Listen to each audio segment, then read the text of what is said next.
किसी गांव में एक बुढ़िया रहती थी। उसका एक बेटा और बहू थे। कार्तिक का महीना आया तो बुढ़िया ने बेटे से कहा कि वह कार्तिक स्नान के लिए जाएगी और 1 महीना वहीं रुकेगी। यह सुन उसके बेटे ने अपनी पत्नी से कहा, माँ के लिए 30 लड्डू बनाकर दे दो ताकि वह पूजा पाठ कर कुछ खा सके। बहू ने गुस्से में आकर 30 लड्डू बनाकर दे दिए। बुढ़िया नदी किनारे कार्तिक स्नान को गई। वहीं एक किनारे पर झोपड़ी बनाकर रहने लगी।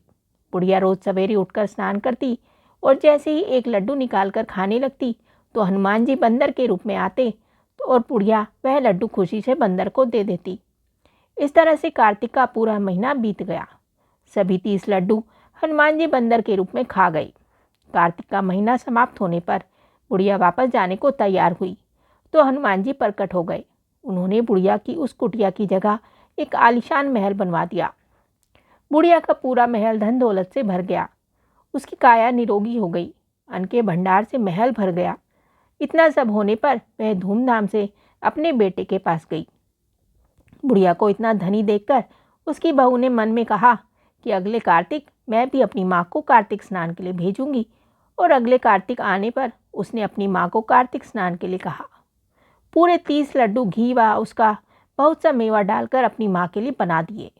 माँ कार्तिक स्नान के लिए गई और जैसे ही सुबह सवेरे नहाकर लड्डू खाने लगती, हनुमान जी बंदर का रूप धरकर उसके सामने बैठ जाते तो वह पत्थर मारकर उन्हें भगा देती और कहती, इससे मेरा पेट ही नहीं भरा, तुम्हें कैसे दूं। उसका रोज का यही क्रम 30 दिन तक चलता रहा। कार्तिक का महीना समाप्त हुआ।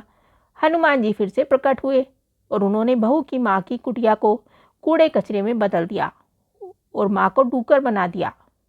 कार्तिक महीना समाप्त होने पर बहू ने भी अपने पति से कहा, कार्तिक का महीना खत्म हो गया है, आप मेरी माँ को गाजे बाजे के साथ लेकर आओ। लड़का अपनी सास को गाजे बाजे के साथ लेने गया तो वहाँ देखता है कि कुटिया की जगह कूड़े का ढेर लगा है और उस पर उसकी सास डूकर बनी बैठी है।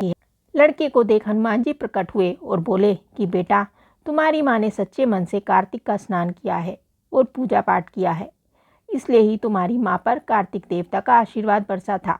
लेकिन तुम्हारी सास ने पापी मन से यह कार्य किया और कार्तिक महीने में बेटी के घर का अन्न खाया है, इसलिए कार्तिक देवता इससे नाराज हो गए, जिससे यह डूकर बन गई है। कहानी के बाद हाथ जोड़कर कहना चाहिए कि हे कार्तिक देवता, जैसे आप लड़के की माँ पर बरसे वैसे सभी पर बरसना। बोलो कार्तिक भगवान की जय। ये कहानी आपको कैसी लगी हमें कमेंट करके ज़रूर बताएं। साथ ही वीडियो को लाइक करें और चैनल को सब्सक्राइब करें। धन्यवाद।